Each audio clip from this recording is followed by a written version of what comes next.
Today, we're gonna be talking about the Santana Blocc Compton Crips.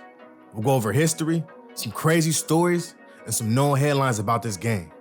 Yeah, this gang stories includes AK-47s, major drug operations, multiple gang wars, and for reputable OGs like Turtle and drug pens like Frederick Baby Gangster staves, it's definitely a lot to go over with this gang. Yeah. Alright, welcome to Cali's Most Dangerous. Let's get into it. Killing and shooting, and mothers getting took out, and brothers and sisters get killed, ride by shooting, innocent bystanders get killed. Have you ever been the shooter in a drive-by shooting? Yes, I have. People get hurt? I don't know. You don't stand to watch to find out. Just keep going. On the afternoon of Sunday, April 2nd, 1989, a large group of people were chilling at Kelly Park in Compton, California. The individuals in the park that day included members of the Atlantic Drive Compton Crips and their allies, the Kelly Park Crips and the In-Hood Crips. By early evening, between 100 and 150 people, most of whom were barbecuing, listening to music, and playing basketball, remained at the park, enjoying each other's company. That same evening, Timothy Martin was talking with a friend in front of the Alondra Apartments when he noticed a white Cadillac followed by another vehicle traveling westbound on Alondra Boulevard between Castlegate Avenue. The vehicles aroused his suspicion because there was too many people in both cars. He was also alarmed because he believed the occupants to be members of the Santana Blocc Compton Crips. So Martin rode his bicycle to the park to alert his brother of the potential danger. After talking to his brother, Martin rode to his house on Castlegate Avenue, south of Caldwell Street. While Martin stood in the driveway, talking to another friend, he saw the same white Cadillac stop at the corner of Castlegate Avenue and Caldwell Street. The front passenger, Paul Gregory Watson, also known as Potato Head, a known Santana Blocc Compton Crip, was seated on the door rail, holding an AK-47 over the roof of the car and aiming at Martin. The Cadillac then continued towards the park, and 5 or 6 seconds later, Martin heard about 20 gunshots. T. Fennell, who was associated with the Kelly Park Crips, was in the park playing basketball at about 6 p.m. that evening. After finishing his game, he walked to his car on Butler Avenue to get a towel. As he returned to the park, he noticed Tammy Aldridge and Ava Williams sitting in the black Toyota Celica, parked in front of the Compton Police Department substation on the north side of Caldwell Street with their 3 children in the car. Eldridge and Williams were talking to Earl Solomon, a member of the Atlantic Drive Compton Crips. A white Cadillac with 3 occupants was traveling westbound on Caldwell Street. Fennell recognized the Cadillac as belonging to Potato Head. When Fennell reached the sidewalk on the north side of Caldwell Street, 20 feet away from the Cadillac, he saw an AK-47 held by Potato Head coming out of the window. He leaned out of the front passenger window of the Cadillac and shot into the park. Fennell ducked behind a parked car and continued to watch Potato Head. The Cadillac passed Eldridge's Celica, but right after passing, Potato Head turned back towards the Celica and continued shooting, hitting Solomon in the head. Fennell was standing about 35 to 40 feet away from Solomon when he was shot. He went directly to Solomon's body while Eldridge started her car and drove away from Butler Avenue. Fennell was the first to arrive at Solomon's side, but immediately left after confirming he was dead. Fennell later returned to the scene and spoke with the officers. Fennell had been convicted of taking a vehicle and receiving stolen property. Fennell's friends in the neighborhood stopped talking to him because they did not want him to come forward and testify. He and his family ultimately were forced to move away from the neighborhood because of this. In the midst of all that, after witnessing the shooting, Brian Owens, an associate of the Atlantic Drive Crips, ran to his Chevrolet Cavalier, got in, and chased the Cadillac, armed with the .45 caliber semi-automatic handgun. But some cars that had been towing the Cadillac moved behind Owens' car and opened fire. Owens could not recall whether he fired his weapon, but he was hit in his left shoulder and the head. At the time of the trial, a bullet remained in his head and he was blind in his left eye, and his memory of that day's events was impaired. Tammy Eldridge testified at trial that she and Williams were sitting in Owens' Celica, parked in front of the police substation at Kelly Park while talking to Earl Solomon, who was standing on the sidewalk north of Caldwell Street. They talked while Eldridge heard gunshots coming from behind her and saw people running and getting down on the ground. Eldridge tried to shield herself and the children from the gunshots. When the shooting stopped, she looked up to see a white Cadillac, similar to the one she had previously seen Potato Head driving, followed by a dark blue or black car. An African-American man leaned out of the passenger window of the Cadillac with what Eldridge believed to be a rifle in his hands. She then heard more shooting and again ducked for her protection. During the shots, Williams' head fell to Eldridge's knee, and when the firing ceased, Eldridge lifted Williams' head, revealing a large bullet wound. Eldridge stopped her car in front of some houses and rushed the children inside someone's home. Williams, she was not conscious or moving. Sonia Stone, Potato Head's former girlfriend, also testified that she saw Potato Head on the day of the shooting driving his white Cadillac with several African-American male passengers and explained the Cadillac had previously been painted green.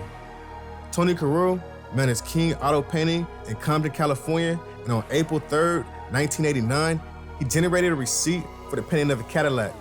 The receipt indicated that the work was exclusively for Paul and a woman named Bridget, who signed the receipt. King painted the Cadillac black.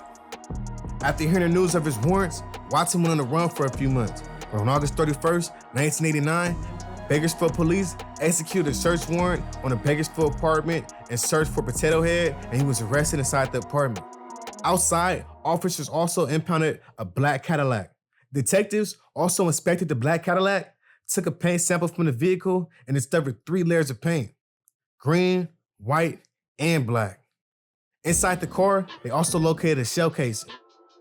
Ultimately, Potato Head was found guilty of the murders, and at the penalty stage, the jury returned with the verdict of death. Rest in peace to the lives lost. The 80s and 90s was one of the most violent times to be in the streets of California, and the Santana Blocc Compton Crips had their fingerprints on a lot of the activities that went on in Compton. And these guys are by far one of the most militant Crip gangs. You heard the stories though. I mean, shit, hanging out the window of a 1977 Cadillac with the AK-47 and letting off a whole clip? Bruh, I'm not condoning no violence at all, but shit, it doesn't get no more LA menace to society vibes than that. That's just one example, man. These guys have a long history of cutthroat behavior, and we're gonna address it all. But first, who are the Santana Blocc Compton Crips? Guys don't fight anymore. They don't use the. We used to fight, but they don't do that the anymore. guns. All about shooting, taking them out. They This get you. You better watch out. is an M1 carbine, 32 rounds. I can go tear up Lewis Park with this. I can kill about 32 people if I hit them all. The Eastside Santana Blocc Compton Crips are one of the most recognized and well-respected gangs in not only Compton, but in California as a whole. Loved by few, hated by most, but respected by all. If it wasn't given, it was taken by any means necessary. They're mainly African-American gang, and even though the Santana Blocc Compton Crips are mostly a black gang, it's a few other races from the set as well. Matter of fact, it was a well-known Mexican from the set named Primo Pete, but unfortunately, he was gunned down in the 80s. When it comes to attire and logos, they wear a lot of black, with SBC logos and an occasional Raiders and stuff like that.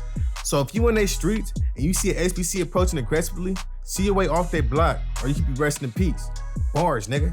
Their territory stretches from Rosecrans Avenue to Pine Street, between Alameda and Long Beach Boulevard, west of the Compton Swap Meet, with parts of their hood colliding with the Elm Street Paru neighborhood. And with them being so close to other enemy gangs too, like the Southside Compton Crips and the Kelly Park Crips, they have historically been known to go to war since the 80s over things like the drug trade and territory. 365 days in a year. And I step out the door, you see what I'm saying? And every time a car come by, I'm looking. Every time, it never fails. Every car looked at millions and millions of cars. We might look at more cars than anybody in this world. Because afraid of a motherfucker riding up and shooting us. You have to feel that way. If you don't live long around here. It's like we prepared ourselves to like die. But they have also been in the headlines for several murders, robberies, shit, and sometimes both. And with several incidents occurring even in the 2000s, these waves followed the Santana Blocc Compton Crips into the present day. And unfortunately, on October 26, 2006, John Abraham became a victim of this gang because of this. Abraham, he owned a restaurant in Gardena and sold large quantities of high-grade marijuana from his restaurant and from his house. His brother Justice stayed at the house several nights a week and knew that Abraham was dealing drugs, and he was strapped. He owned a .45 caliber semi-automatic handgun, and he kept it on his nightstand. Abraham was friendly with Serena Bell and her roommate Tamika Young. They would often link up, drink, and use marijuana together at Bell's residence are Abraham's house. Yeah, Abraham was trying to get in good with Bill. He provided marijuana and sometimes bought gifts for her as well. The two also planned to take a Hawaiian vacation on October 29, 2006, which is Abraham's 29th birthday. In October 2006, Young saw Taylor, a known Santana Blocc Compton Crip and a longtime friend, so she invited him to Bell's residence. Abraham arrived later with a large quantity of in his backpack, and the group smoked together and talked amongst each other. Later that evening, Taylor informed Young that he needed money because he was broke and asked if he knew someone with marijuana or money. He also asked where Abraham lived and suggested that he could take Abraham's marijuana when they were not home. Young, she attended to discourage Taylor and stated that he shouldn't do that because Abraham was a nice person. But still, several days before the shooting, Taylor asked Young to drive him to Abraham's house, and she agreed. Young then drove Taylor and pointed out Abraham's house. Taylor asked Young when Abraham would be in Hawaii, and she replied the weekend. Later, Young attempted to discourage Taylor from taking Abraham's marijuana, but Taylor responded that he needed the money and informed fellow Santana Blocc Compton Crip members of Abraham's stash. On October 26, 2006, Taylor and the two men drove to enter Abraham's house where a gun battle ensued. Abraham shot one of the men in the neck, but Taylor shot Abraham several times. Following the sounds of the gunshots, a neighbor investigated and found Abraham wounded and propped up on some bushes near the stairway. The neighbor summoned emergency medical assistance and police. Los Angeles police officers arrived quickly and found Abraham unresponsive with a gunshot wound to his chest. Paramedics arrived, but they were unable to resuscitate Abraham. An autopsy was later performed on Abraham's body and concluded that he died of 3 gunshot wounds, 2 which entered the back of his body, passing through the front. A police search of Abraham's house revealed a .45 caliber semi-automatic handgun laying on the floor, 9 shell casings, and 10 spent bullets throughout the residence, bloodstains, and 366 grams of marijuana. A window screen near the front door was damaged, suggesting a forced entry. Also, another window screen in Abraham's bedroom window was broken. An officer testified that based on the number and location of bullet holes and shell cases in Abraham's house, a running gun battle occurred with people running through the house and shooting at each other. A police firearms examiner compared the expended bullets and cases recovered from the house with the .45 caliber handgun found on the floor, and he concluded that 7 bullets from the gun had been fired from that handgun, and that 3 bullets had been fired from a .38 or 9mm revolver. Following Abraham's death, Young suddenly moved from Bell's residence. And a day or two following Abraham's death, Young saw Taylor with a lacerated arm and noticed that he had cut his shoulder-length braids. Nearly 8 months later, police officers detained and interviewed Smith. Initially, he denied knowledge of or involvement with Abraham's death. But later, Smith stated that he merely drove mayors and Taylors to purchase marijuana from Abraham, but they were short on the money. Taylor carried a silver revolver in his pocket as protection and led the way into Abraham's house. When Abraham opened the door, he appeared shocked, high, or jittery as he pulled the gun from his pocket. He claimed that Abraham and Taylor shot simultaneously as the gun battle ensued. Smith, Taylor, and Myers then jumped from the bedroom window and fled. Smith stated that he, Tyler, and Myers were members of the Santana Blocc Compton Crips. Los Angeles sheriffs also testified regarding the criminal activities of the Santana Blocc Compton Crips, including several home invasion robberies, murder, and the transportation of narcotics. The detectives also had known Taylor and Smith for many years and OP'd that they, as well as Smith, are high-status members of the Santana Blocc Compton Crips. In the end, the trial court sentenced Smith, Taylor, and Myers to life in prison without the possibility of parole, plus a consecutive life term of a gang enhancement. That's just a few examples of how this game operates, and trust, man, it's a lot more to go over. And honestly, there's some stuff I couldn't even put on YouTube. But before we get into that, let's get into the danger rating of the Santana Blocc Compton Crips. You're asking specifically about that gang. They are a very violent, very active gang in Los Angeles County. They've had a number of incidents involving homicides, shooting on a regular basis. So gun warfare is not uncommon to that gang at all. The Santana Blocc Compton Crips receive a danger rating of a 9.4 out of 10 based off of the gang's history in Compton and beyond. This gang was by far one of the most militant and one of the most organized when it came to the drug trades in the 80s and the 90s, and they were known to have heavy artillery too. From pump shotguns, Uzis, AKs, this gang had it all and much more in the inventory, and they often used all of it. What do you guys think though? Did I go too high or too low? Y'all let me know in the comments and give me some reasons why. Let me hear a couple stories. So we know a little bit about this gang and its ways, but let's go over some history of the Santana Blocc Crips before we get into some more stories. The shooting started about, 76, I'm Melvin. Yeah. In 76. You know, they stopped fighting. They just started shooting. You know, and it was something new to me. You know, we used to fight all the time. The next minute, I'm running from gunshots. So the only thing I said to myself, say, man, we're gonna start doing what they doing. You know, same thing they do to us, we do to them. The Santana Blocc Crips have a huge attachment to Compton when it comes to their history. They start off as two separate neighborhoods known as Oak Park and Midtown, who were very active in the 70s before there was an official formation of Santana. The two neighborhoods, they got along, with damn near functioning as one group. They go to parties together, fight together.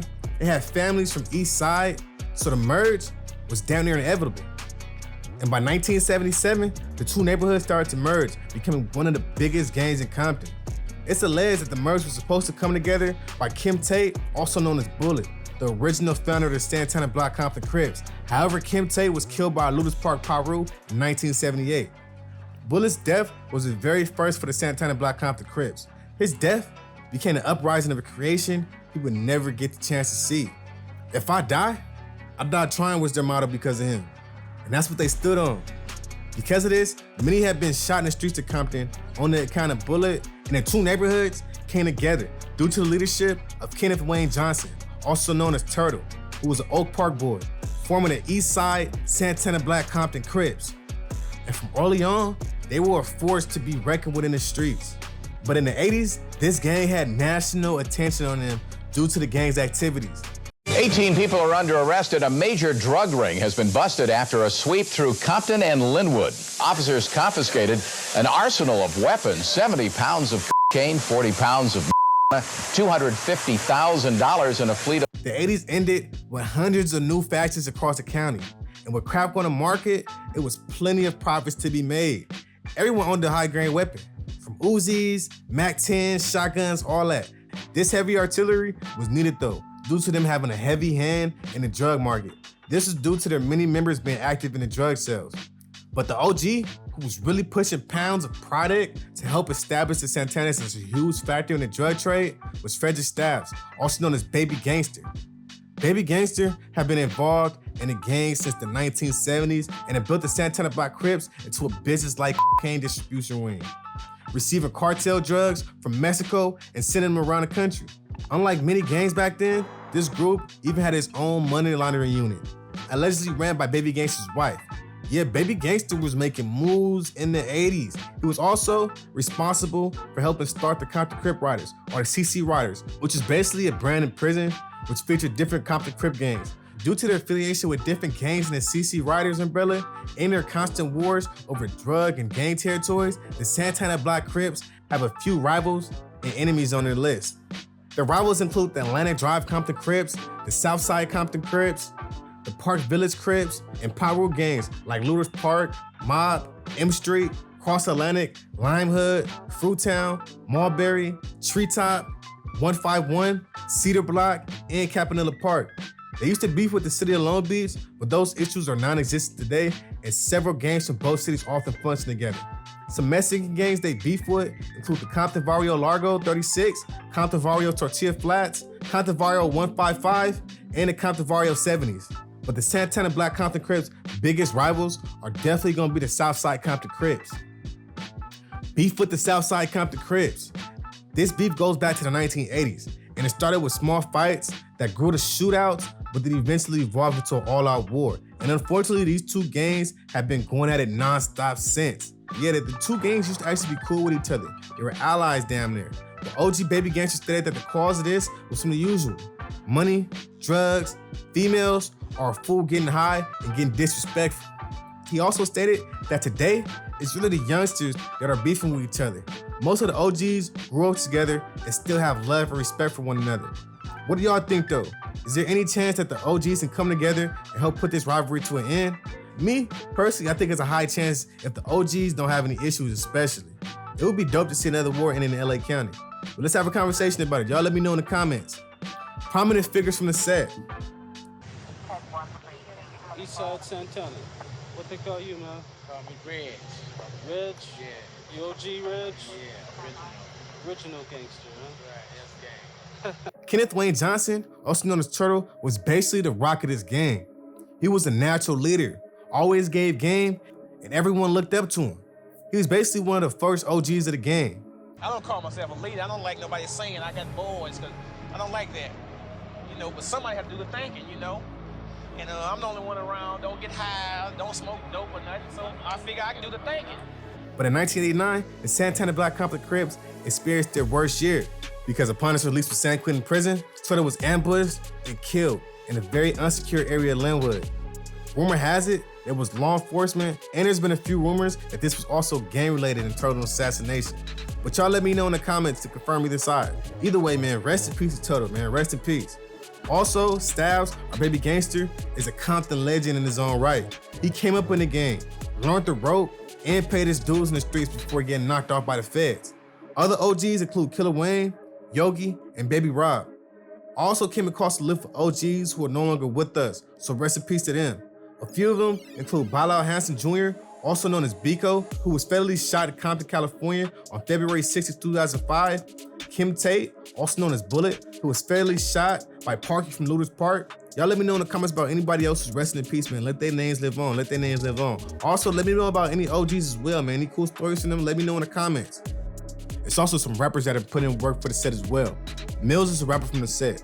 Yeah, Wartime is a banger, dope beat and dope lyrics, but I tried looking up some newer music from him. I couldn't find too much, but y'all let me know in the comments if he's still dropping the music. If so, leave a link or, the name of their song in the comments, man. Let's make sure we get their music heard. It's also Santana John. Y'all definitely gotta look them up though. Let me know in the comments what y'all think. I'm gonna leave a link in the description. Let me know if I forget. I'm gonna definitely leave a link in there for y'all though. Current state of the Santana Blocc Compton Crips. It's the weekend, and I don't know. I can't speak for everybody else, but I'm from Santana Blocc Crip, so it's gonna do what it do. The Santana Blocc Compton Crips started like a family, like brothers and sisters. If you mess with one, you mess with all of them. There's a lot of love, honor, and respect. Loyalty as well. Shit, you can have a fight with the homie and shake hands right afterwards. But over the years, the gang has had some turmoil due to the deaths of a few prominent figures. Despite all that, the Santana Blocc Crips are still one of the most active gangs in Compton. From this gang's foundation, they've earned and maintained their respect in the streets. They've even grown to the point so they have members and subsets in different states as well. They have subsets in New York and Idaho. But y'all let me know in the comments I'm leaving out your state, man. Rep for your state, rep your state. That's it for the Santanas, man. Y'all got any stories about these guys? Any close calls, anything like that? Did I miss anything? Did I get anything wrong? Y'all let me know in the comments about that as well. Subscribe, hit that bell for more will. Y'all stay safe and dangerous out there.